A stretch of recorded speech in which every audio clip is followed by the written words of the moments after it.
Hello friends. तो स्वागत है आपका मेरे यूट्यूब चैनल पर स्टडी विद सोनी। आज हम साइकोलॉजी का यूनिट 1 अंडरस्टैंडिंग लर्निंग का पॉइंट 3 थ्योरीज ऑफ लर्निंग करने वाले हैं। तो जैसे कि हम जानते हैं कि हमारे सिलेबस में 4 थ्योरी हमें पढ़नी है। Thorndike trial and error theory, Pavlov classical conditioning theory, Skinner की ऑपरेंट कंडीशनिंग थ्योरी और कॉलर की गेस्टाल्ट और इंसाइटफुल लर्निंग थ्योरी। तो आज जो हम करने वाले हैं वो कॉलर की इंसाइट लर्निंग थ्योरी है। इसके बारे में हम आज समझेंगे कि इनसाइट थ्योरी होती क्या है और इसके अलग-अलग नाम होते हैं, हम इसके बारे में जानेंगे। तो कॉलर की इनसाइट थ्योरी क्या होती है? सबसे पहली बात तो इनसाइट क्या होता है? इनसाइट का मतलब होता है कि जैसे अगर आप कोई भी प्रॉब्लम सॉल्व कर रहे हो, कोई भी आपको प्रॉब्लम दी जाती है, तो आप उसके आंसर उसके सॉल्यूशंस ढूँढते हो। फिर अचानक से आपके दिमाग में कोई सॉल्यूशन क्लिक करता है कि हाँ, इसका सॉल्यूशन ये। तो सडनली जब आप उस प्रॉब्लम के सॉल्यूशन को अंडरस्टैंड कर लेते हो, तो उसी को इनसाइट कहते हैं। ये एक तरीके से एक बल्ब लाइट की तरह है कि आपके दिमाग में एक आइडिया आना, उसी को हम इनसाइट कहते हैं, यानी अंतर्दृष्टि। अब हम कॉलर के इनसाइट थ्योरी के अलग-अलग नाम दे रखे हैं, जैसे कि पहला है गेस्टाल्ट थ्योरी, सेकंड है कॉग्निटिव थ्योरी, थर्ड है कॉलर की थ्योरी और फोर्थ है इनसाइट लर्निंग थ्योरी। तो ये जो कॉलर थ्योरी, गेस्टाल्ट की थ्योरी है, इसके अलग-अलग नाम है।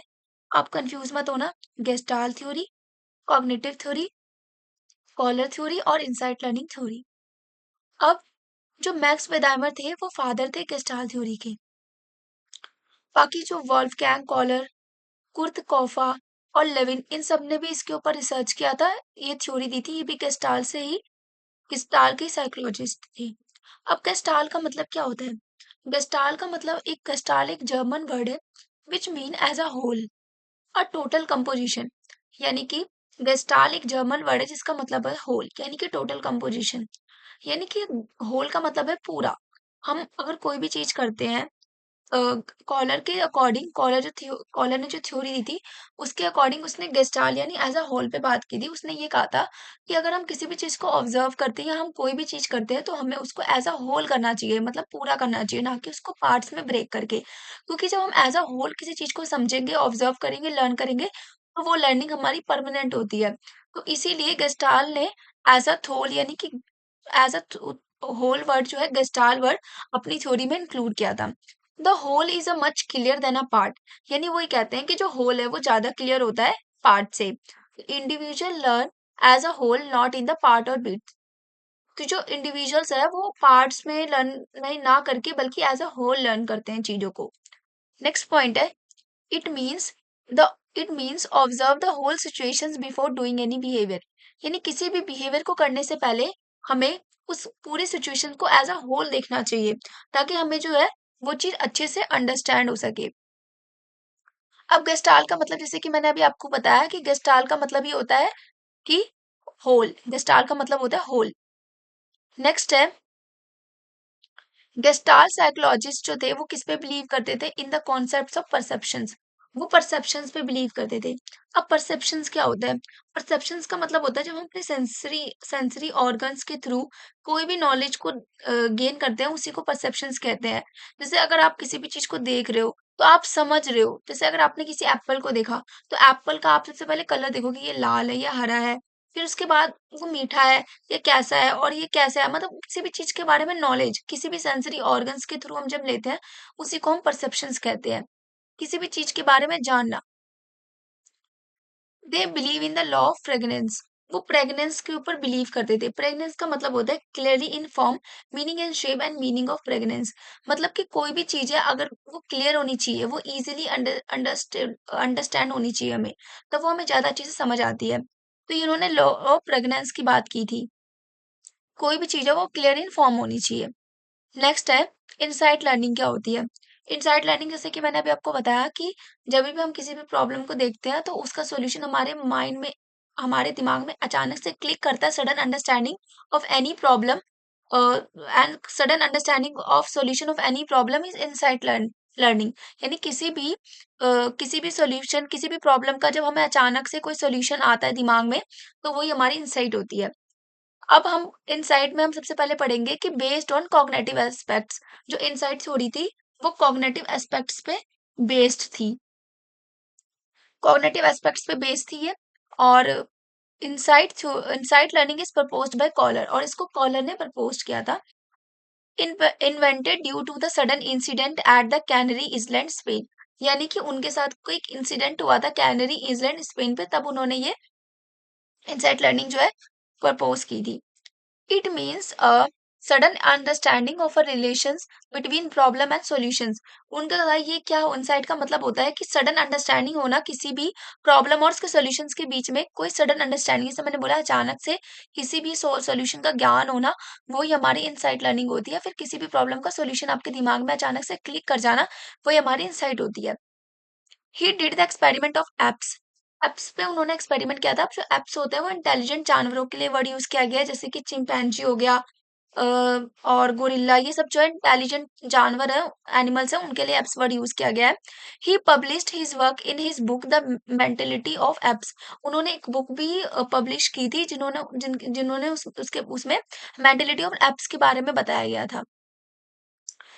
अगर हम जभी भी कोई भी प्रॉब्लम सॉल्व करते हैं, तो जब हमारा हम उसका आंसर हमें मिल जाता है, हमें उसका किसी भी प्रॉब्लम का सॉल्यूशन मिल जाता है, तो हम बोलते हैं आहा हमें मिल गया, आई हैव गॉट इट, कि हम मुझे इसका उत्तर मिल गया, मैंने इसका आंसर ढूंढ निकाला। तो हम एक तरीके से क्या कहते हैं, ये ऐसी जो सिचुएशंस होती है, ऐसा एक्सपीरियंस हम इस थ्योरी में पढ़ते हैं। It is not observational and behaviorist, but it is purely a cognitive aspect। ये सिर्फ ऑब्जर्वेशन पे बेस्ड नहीं होता है, ये कॉग्निटिव एस्पेक्ट्स पे बेस्ड होता है, जो हमारे इंटेलेक्चुअल थिंकिंग से रिलेटेड होता है। This theory is much useful for brilliant children. ये ब्रिलियंट चिल्ड्रन बच्चों के लिए बहुत ही ज्यादा यूजफुल है ये थ्योरी। और this theory is not useful for below and below average. जो बिलो और बिलो एवरेज बच्चे हैं उसके लिए ये थ्योरी अच्छी बेस्ट नहीं है, क्योंकि इसमें हमारी कॉग्निटिव एस्पेक्ट्स की बहुत ही ज्यादा यूज होती है। Because the individual learn suddenly not by exercise. जैसे कि हमने पहले लर्निंग के बारे में जब हमने पढ़ा था, तो लर्निंग में हमने पढ़ा था कि एक्सरसाइज और ट्रेनिंग जो प्रैक्टिस है वो बहुत इंपॉर्टेंट होता है लर्निंग के लिए। लेकिन ये थ्योरी, ये साइंटिस्ट इस चीज पे बिलीव नहीं करते। ये कहते हैं कि जो इंडिविजुअल है वो सडनली लर्न करता है, सडनली उसको किसी भी प्रॉब्लम का सोल्यूशन मिलता है, ना कि एक्सरसाइज करके। तो ये उसके अगेंस्ट है, वो उस चीज को क्रिटिसाइज करते हैं एक्सरसाइज को। अब उसके बाद हम एक्सपेरिमेंट 1 पढ़ेंगे, जो सुल्तान सुल्तान के ऊपर क्या था। सुल्तान जो था वो चिंपैंजी था, उसके ऊपर ये जो है एक्सपेरिमेंट किया गया था। अब ये दोनों एक्सपेरिमेंट जो है वो एक ही चीज, एक एक्सपेरिमेंट जो है वो दोनों दोनों पिक्चर एक ही एक्सपेरिमेंट की है। तो मैंने आपको ज्यादा बेटर अंडरस्टैंडिंग के लिए दोनों एक्सपेरिमेंट जो है एक एक्सपेरिमेंट के 2 पिक्चर लगाए हैं, तो आपको ज्यादा अच्छे से समझ आएगा। सबसे पहला एक्सपेरिमेंट आप देखेंगे, इसी ये दोनों एक ही एक्सपेरिमेंट है, आप देखेंगे, आपको दोनों पिक्चर से मैं समझाऊंगी। देखिए यहाँ पे ये चिंपैंजी है, ये ऊपर जो हाई पे टॉप पर ना ये बनाना जो है वो सीलिंग पे लगा हुआ है और इसको ये बनाना चाहिए। तो चिंपैंजी जो है वो उछलता है, कोशिश करता है बनाना लेने की, से हाथ से कोशिश करता है, जंप करता है, लेकिन वो बनाना नहीं ले पाता है। उसके बाद उसके पास वहां पे 2 बॉक्स और एक स्टिक पड़ी होती है। उसके बाद वो जो चिंपैंजी है वो बनाना लेने की बहुत कोशिश करता है, तो सबसे पहले वो एक बॉक्स के ऊपर चढ़ता है और फिर दोबारा से बनाना लेने की कोशिश करता है, वो फिर से नहीं ले पाता है। फिर वो देखता है कि वो थोड़ा देखता है और थोड़ा बहुत कोशिश करने के बाद थोड़ा पॉज़ लेता है, इसको हम इंक्यूबेशन कहते हैं। इंक्यूबेशन में वो थोड़ा पॉज़ लेता है और इधर-उधर देखता है, तो वो देखता है 2 बॉक्स पड़े हुए हैं, तो वो वहाँ पे एक बॉक्स के ऊपर, उसके पहले बॉक्स के ऊपर जो है वो दूसरा बॉक्स रखकर बनाना लेने की कोशिश करता है, तो भी वो बनाना नहीं ले पाता है। तो फिर वो दोबारा से थोड़ी देर पॉज़ लेता है और वो सोचता है क्या, फिर अचानक से उसको ध्यान आता है कि मैं इस स्टिक का भी तो यूज़ कर सकता हूँ, और उसके बाद वो जो है स्टिक की हेल्प से बनाना को ले लेता है। तो ये एक्सपेरिमेंट किया उसने। अब ये भी एक्सपेरिमेंट वही है, बस यहाँ पे मैंने एक बॉक्स नहीं था, तो इस वज़ह से तो आप कन्फ्यूज़ मत होना, मैंने इसलिए आपको 2 पिक्चर दी है। यहाँ पे एक बॉक्स और होना चाहिए था, वो बनाना लेने की कोशिश करता है पर ले नहीं पाता है। फिर वो एक बॉक्स के ऊपर चढ़कर कोशिश करता है बनाना लेने की, तो भी नहीं ले पाता है। फिर वो दोनों 2 बॉक्स का इस्तेमाल करता है और फिर वो लास्ट में स्टिक का भी इस्तेमाल करता है, तब जाके वो बनाना ले लेता है। अब मैं स्टेप्स के थ्रू आपको और अच्छे से बताऊँगी, तो मैंने आपको समरी में बताया। सबसे स्टेप फर्स्ट है, अ बनाना इज़ हैंगिंग टू हाई। जो बनाना जो है वो बहुत हाई पर था, हैंग हो रखा था। 2 wooden boxes are placed randomly around the room. 2 wooden के बॉक्सेस जो थे वहाँ पे रैंडमली अराउंड द रूम फ पड़े हुए थे, और a stick is also lying near by. और एक स्टिक भी जो था वहाँ पे पड़ा हुआ था। नेक्स्ट स्टेप है, कि इनिशियल अटेम्प्ट, सबसे पहले सुल्तान क्या करता है, Sultan try to jump and grab the banana but fails. Sultan जो है उछलता है, कूदता है, हाथ से लेने की बहुत कोशिश करता है, लेकिन वो फेल हो जाता है, वो नहीं ले पाता है। Then he try climbing on the box, उसके बाद वो बॉक्स पे चढ़ता है और तब लेने की कोशिश करता है, तो वो देखता है कि थोड़ा-थोड़ा वो पहुँच जाता है बनाना की तरफ, लेकिन वो नहीं पकड़ पाता है फिर भी banana. But he is still not high enough to reach, लेकिन वो फिर भी जो है बनाने को कैच नहीं कर पाता है। स्टेप थर्ड में ऑब्जर्वेशन एंड थिंकिंग, फिर वो थोड़ा ऑब्जर्व करता है और थिंकिंग करता है।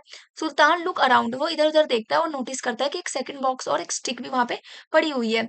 ही पॉज़, वो थोड़ा पॉज़ करता है और थोड़ा शांति से सोचता है और उसके बाद वो एनालाइज़ करता है प्रॉब्लम को। अब प्रॉब्लम को एनालाइज़ कर रहा है वो। अब स्टेप 4 में वो अपना इनसाइट यानी कि इनसाइट यानी अचानक से उसके दिमाग में एक प्रॉब्लम का सडन आंसर आएगा, सॉल्यूशन आएगा।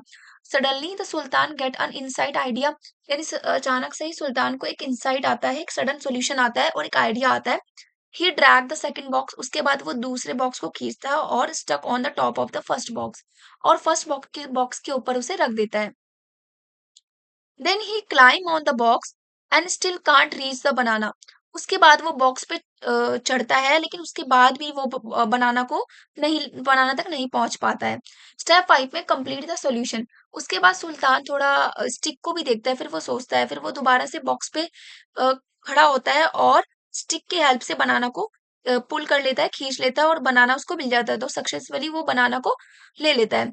तो इस तरीके से उसने ये जो एक्सपेरिमेंट जो था, मैंने बताया कि उसने अपने इंक्यूबेशन यानी कि अपने इनसाइट्स के थ्रू उसने जो है बनाना ले प्राप्त कर लिया, और इस तरीके से ये फर्स्ट एक्सपेरिमेंट था। अब ऐसा सेकंड एक्सपेरिमेंट हम पढ़ेंगे। सेकंड एक्सपेरिमेंट में जो है वो भी सुल्तान के ऊपर ही था। अब इसमें आप देखोगे कि सुल्तान जो है वो एक केज में है। केज में बाहर देखोगे 2 स्टिक पड़ी होती है और एक बनाना पड़ा होता है। जो बनाना है वो थोड़ा दूर होता है और जो स्टिक होती है थोड़ी-थोड़ी पास होती है। तो जो सुल्तान है वो पहले एक स्टिक की हेल्प से बनाना को खींचने की कोशिश करता है। पहले वो हाथ से भी कोशिश करता है, लेकिन उसको नहीं मिलता। तो वो स्टिक की हेल्प से लेता है। सबसे पहले वो छोटी स्टिक की हेल्प से बनाना को लेने की कोशिश करता है, लेकिन वो बनाना नहीं ले पाता है। उसके बाद वो थोड़ा सोचता है, वो दोनों स्टिक को उठाता है और दोनों स्टिक की तरफ देखता है और सोचता है कि मैं कैसे? तो वो थिंकिंग करता है और ऑब्ज़र्व करता है और इंसाइट करता है। उसके बाद वो क्या करता है, वो स्टिक के अंदर एक स्टिक मोटी होती है, एक स्टिक पतली होती है, तो वो मोटी वाली स्टिक के अंदर जो दूसरी स्टिक जो लंबी वाली स्टिक है उसको डाल देता है, और उसके बाद वो बड़ी जो स्टिक दोनों से बनकर बड़ी स्टिक हो गई है, वो उसकी हेल्प से बनाना लेने की कोशिश करता है। और देखोगे आप डी वाले में, जो डी है इस फिगर में, वो बनाना जो है ले लेता है। तो इससे हमने ये देखा कि वो अपनी इनसाइट लर्निंग के थ्रू जो है बनाना प्राप्त कर लेता है। अब आप सबसे पहले अब हम थोड़े स्टेप्स के थ्रू देखेंगे। सबसे पहले उसको प्रॉब्लम मिलती है।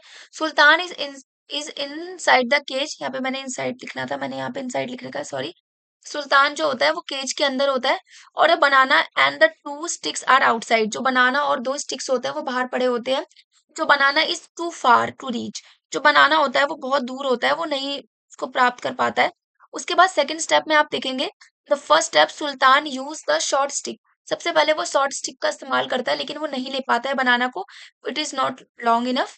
नेक्स्ट स्टेप में आप देखेंगे, इनसाइट में he realize he can't join the two stick, वो रियलाइज करता है कि वो टू स्टिक को ज्वाइन कर सकता है on fit in one two another, और वो एक स्टिक को दूसरे में फिट कर सकता है। इसकी हेल्प से वो सुल्तान जो है, Sultan create a long stick, वो एक लंबी स्टिक बना लेता है, combining them and successfully pull the banana closer, और बनाना को अपनी तरफ खींच लेता है। ये आपने देखा। अब insight learning depends on the following factor, जो इनसाइट लर्निंग है वो अलग अलग फैक्टर पर डिपेंड करती है। सबसे पहला है प्रायर नॉलेज एंड एक्सपीरियंस। अब प्रायर नॉलेज और एक्सपीरियंस क्या होता है, इसके बारे में मैं आपको बताऊंगी। जो हमारा what we already know help in finding the new idea, जो हमें पहले से पता होता है वो हमें हेल्प करता है नए नए आइडियाज में। अब मैं आपको सुल्तान के एक्सपेरिमेंट के थ्रू ही बताऊंगी। जो सुल्तान था, उसने जब पहले एक्सपेरिमेंट में स्टिक का इस्तेमाल किया था, तो दूसरे एक्सपेरिमेंट में वो सोचता था कि मैं स्टिक की हेल्प से भी तो बनाना को प्राप्त कर सकता हूँ। तो उसकी प्रीवियस नॉलेज जो थी, उसकी जो नए नॉलेज को प्राप्त करने में हेल्प करती है, मतलब बनाना को लेने में उसकी हेल्प करती है। तो जो जो हमें पहले से पता होता है वो हमें नए आइडियाज को फाइंड आउट करने में हेल्प करती है। तो सुल्तान जो है वो स्टिक उसने पहले भी यूज कर रखी थी बनाना को, तो वो उसका इस्तेमाल करके बनाना ले लेता है। सेकंड है कॉग्निटिव फ्लेक्सिबिलिटी। क्या होती है? कॉग्निटिव फ्लेक्सिबिलिटी का मतलब होता है trying new ways when one way doesn't work. यानी कि हमें मल्टीपल सॉल्यूशंस का यूज करना चाहिए, रिजिडिटी नहीं होनी चाहिए सॉल्यूशंस में। यानी अगर एक प्रॉब्लम का एक सॉल्यूशन नहीं होना चाहिए, एक प्रॉब्लम के मेनी सॉल्यूशंस होने चाहिए, ताकि प्रॉब्लम्स ना हो और हम एक प्रॉब्लम के कई सारे सॉल्यूशंस फाइंड आउट कर सके। जैसे कि जो हमारा हम देखते हैं जो सुल्तान था वो पहले हाथ से कोशिश करता है, फिर वो हाथ से नहीं ले पाता बनाना, फिर वो बॉक्स पे चढ़ता है, फिर बॉक्स की हेल्प लेता है, फिर बॉक्स से भी वो चलता नहीं तो फिर दूसरे बॉक्स की भी हेल्प लेता है, फिर लास्ट में वो स्टिक की हेल्प लेता है। तो उसने सिर्फ एक ही सॉल्यूशन यानी सिर्फ हाथ से लेना नहीं, उसने बाकी सॉल्यूशंस भी देखे कि वो बॉक्स पे चढ़ा, स्टिक की हेल्प ली। तो कॉग्निटिव फ्लेक्सिबिलिटी का मतलब होता है कि एक वे नहीं होना चाहिए किसी भी वर्क को करने का, बहुत अलग-अलग वर्क वे होने चाहिए, अलग-अलग सॉल्यूशंस होने चाहिए किसी भी प्रॉब्लम्स के। अब नेक्स्ट है कोलैबोरेशन एंड डिस्कशंस। तो कोलैबोरेशन एंड डिस्कशन का मतलब होता है कि हमें कोलैबोरेशन यानी कोलैबोरेटिव लर्निंग करनी चाहिए, यानी कि मिल-जुल कर करना चाहिए, दूसरों की हेल्प भी ले सकते हैं हम, डिस्कशन करना चाहिए, ताकि हमें ज़्यादा से ज़्यादा आइडियाज़ मिल सके। तो अगर वो दूसरों की हेल्प लेता, दूसरे चिंपैंजी अगर होते तो उसकी भी हेल्प ले सकता था वो, उससे भी पूछ सकता था। तो इससे क्या होता है, वैसे तो इस एक्सपेरिमेंट में था नहीं बट वो दूसरे भी चिंपैंजी की हेल्प ले सकता था। तो या फिर जैसे उसने अगर देखा जाए तो दूसरे बॉक्स वगैरह की भी हेल्प ली। तो एक तरीके से देखा जाए तो कोलैबोरेटिव लर्निंग जो है वो बहुत हेल्पफुल होती है और डिस्कशन करके भी हम बहुत सारी चीज़ें सीखते हैं। नेक्स्ट है इंक्यूबेशन जो कि बहुत ही ज़्यादा इम्पोर्टेंट है। यानी कि पॉज़ लेना, some time taking a break helps to get a new idea. कभी-कभी जैसे हम कोई भी हम हमारे साथ भी कितने बार होता है कि जब हम कोई भी प्रॉब्लम में होते हैं, तो हम उसके बहुत सारे सॉल्यूशंस ट्राई करते हैं, लेकिन हम फिर थक जाते हैं और अचानक से पॉज़ ले लेते हैं, थोड़ा थक हार के बैठ जाते हैं। फिर अचानक से हमारे दिमाग में एक सॉल्यूशन आ जाता है अचानक से ही। तो उसी को हम कहते हैं इन्क्यूबेशन की पॉज़ लेने के बाद अचानक से आपके दिमाग में एक इनसाइट आता है, एक अचानक से एक सॉल्यूशन आता है किसी भी प्रॉब्लम का, इन्क्यूबेशन कहते हैं। मतलब बीच में पॉज़ लेना बहुत ही इम्पोर्टेंट होता है। तो some time taking a break help us to get a new idea. जैसे सुल्तान जो है वो शांति से बैठ गया और सोचने लग गया क्या करूँ, क्या करूँ? फिर उसने उसको दोनों स्टिक को उसने जोड़ा और उसके बाद वो ऐप उसको बनाना मिल गया। नेक्स्ट है सेरेंडिपिटी। सेरेंडिपिटी का मतलब होता है एक्सीडेंटल डिस्कवरी, यानी कि finding the answer by chance. जब उसको आंसर जो है वो बाय चांस मिलना, एक्सीडेंटल जो डिस्कवरी करता है उसी को हम कहते हैं ये। मतलब इसमें ये होता है कि जैसे जब वो 2 स्टिक के साथ खेल रहा था तो वो रियलाइज़ करता है कि मैं इस स्टिक को दोनों को मर्ज कर या दोनों को फिट करके हम एक स्टिक बना के भी बनाना ले सकता हूँ। तो इसी को कहते हैं एक्सीडेंटल डिस्कवरी। तो हमने ये कुछ 5 जो थे इनसाइट लर्निंग की थ्योरी जो है 5 फैक्टर पे डिपेंड करती थी जो हमने अभी पढ़ा है। Prior knowledge and experiment, cognitive flexibility, collaboration and discussion, incubation and serendipity. अब हम क्या करेंगे, अब लॉ ऑफ गेस्टाल्ट पढ़ेंगे। लॉ ऑफ गेस्टाल्ट क्या होता है? अब हम इसके बारे में पढ़ेंगे। तो मैंने आपको बहुत अच्छे तरीके से बता रखा है यहाँ पे लॉ ऑफ गेस्टाल्ट क्या होता है। लॉ ऑफ गेस्टाल्ट में सबसे पहला लॉ है लॉ ऑफ सिमिलैरिटी, यानी कि ग्रुपिंग करना, जो चीज़ सिमिलर होती है हम उसकी ग्रुपिंग करते हैं। जैसे अगर आप यहाँ पे देख सकते हैं कि एक सेकंड, जैसे आप देख सकते हैं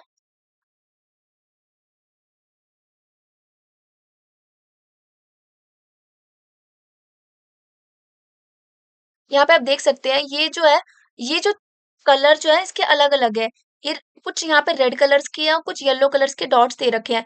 लेकिन हम ग्रुपिंग कैसे करेंगे? लेकिन है तो ये सारे एक ही लाइन में है। जो रेड वाले और येलो वाले एक-एक लाइनिंग में, लेकिन हम ग्रुपिंग कैसे करेंगे? जो चीज़ हमें सिमिलर लगती है हम उसकी ग्रुपिंग कर लेते हैं। हमारा ब्रेन जो है सिमिलर चीज़ों की जल्दी ग्रुपिंग करता है। जैसे यहाँ पे आप देख सकते हो कि रेड डॉट्स भी हैं और यहाँ पे येलो डॉट्स भी हैं। तो हम ग्रुपिंग कैसे करेंगे कि हम इन मिक्स वाले में भी हम जो रेड वालों को उनको अलग करेंगे और येलो वालों की ग्रुपिंग अलग से करेंगे। तो इसको कहते हैं लॉ ऑफ सिमिलैरिटी। जो चीज़ हमें सिमिलर लगती है हम उसको एक साथ करते हैं, मतलब एक मानते हैं। नेक्स्ट है लॉ ऑफ प्रॉक्सिमिटी। नेक्स्ट हमारा है law of proximity. Law of proximity closeness के ऊपर डिपेंड करती है। जो ज्यादा पास है वो एक एंटिटी है। जैसे आप देख सकते हैं यहाँ पे सारे डॉट्स का कलर ब्लू है, सारे डॉट्स का कलर ब्लू है। लेकिन आप देखेंगे जब सारे डॉट्स का कलर ब्लू है तो अब इसमें डिफरेंस क्या है? तो फिर भी हम यहाँ पर ये जो इस साइड वाले जो 3 रोज है, ये जो है इनको हम अलग मानेंगे और हम इनको अलग मानेंगे। इन वालों को हम अलग मान, बेशक इनका कलर सेम है। तो इसी को कहते हैं लॉ ऑफ प्रॉक्सिमिटी। जो ज्यादा क्लोज है वो हमें एक एंटिटी लगते हैं। जैसे ये सारे क्लोज ज्यादा हैं तो ये हमें एक एंटिटी लगते हैं। नेक्स्ट है हमारा लॉ ऑफ कॉन्टिन्यूटी। अब लॉ ऑफ कॉन्टिन्यूटी में हम कॉन्टिन्यूस की बात करते हैं। बेशक ये जो डॉट्स हैं वो एक दूसरे से ज्वाइन नहीं है, लेकिन फिर भी एक ये कर्व लाइन फॉर्म कर रहे हैं, तो हम कॉन्टिन्यूस के ऊपर वो करते हैं। जैसे अगर हम कोई सब्जेक्ट भी पढ़ते हैं, तो अगर हम इससे पहले मैथ पढ़ेंगे, फिर हम एडिशन, फिर सब्ट्रैक्शन, फिर मल्टीपल, फिर डिवीजन, तो हम ऐसे कॉन्टिन्यूस जो सीरीज वो फॉलो करते हैं। तो इसी को कहते हैं लॉ ऑफ कॉन्टिन्यूटी। नेक्स्ट है law of closure. Law of closure जो बात करता है, जैसे आप यहाँ पे देख सकते हैं कि यहाँ पर ये जो लाइन्स है ये ब्रेक है, ये ब्रेक लाइन्स है, लेकिन अगर मैं आपसे पूछूंगी तो ये क्या है, तो आप बोलोगे ये रोम्बस है। बेशक ये जो अनफिल्ड गैप है आप इसको फिल करते हो, यानी कि और ये मैं आपसे पूछूंगी ये क्या है, तो आप इसकी जो ये जो अनफिल्ड गैप है उसको आप फिल करके बोलोगे कि ये ट्राइंगल है। तो हम क्लोजर को देखते हैं, यानी अनफिल्ड गैप को फिल करना। क्लोज्ड फिगर नहीं है, बट हमें इमेजिन करते हैं कि ये एक क्लोज फिगर है, तो इसी को कहते हैं लॉ ऑफ क्लोजर। तो आज हमने ये अपने लॉज पढ़े, 4 लॉज पढ़े हमने गेस्टाल के। Law of similarity, law of proximity, law of continuity और लॉ ऑफ क्लोजर। तो हमने ये 4 लॉज पढ़े हैं। अब हमारा लास्ट टॉपिक है educational implication of Gestalt theory. अब इसके एजुकेशन इम्प्लीकेशन पढ़ेंगे हम। अब इसमें सबसे पहला है प्रमोट करता है क्रिटिकल थिंकिंग। ये हमारी क्रिटिकल थिंकिंग को प्रमोट करने में बहुत ज्यादा हेल्प करता है। सेकंड है इसको फोल्डिंग कॉम्प्लेक्स प्रॉब्लम, यानी हमें सपोर्ट लेते हैं, हम कॉम्प्लेक्स प्रॉब्लम हम सपोर्ट लेते हैं। थर्ड है फोस्टर कोलेबोरेशन लर्निंग, यानी अभी मैंने बताया कि हमें हेल्प लेनी है दूसरों की और डिस्कशन करना है, कोलैबोरेटिव लर्निंग करनी है। फोर्थ पॉइंट है प्रोवाइड प्रोवाइड सपोर्टिव इन्वायरमेंट, हमें एक सपोर्टिव प्रोवाइड इन्वायरमेंट होना चाहिए इंसाइटफुल लर्निंग के लिए।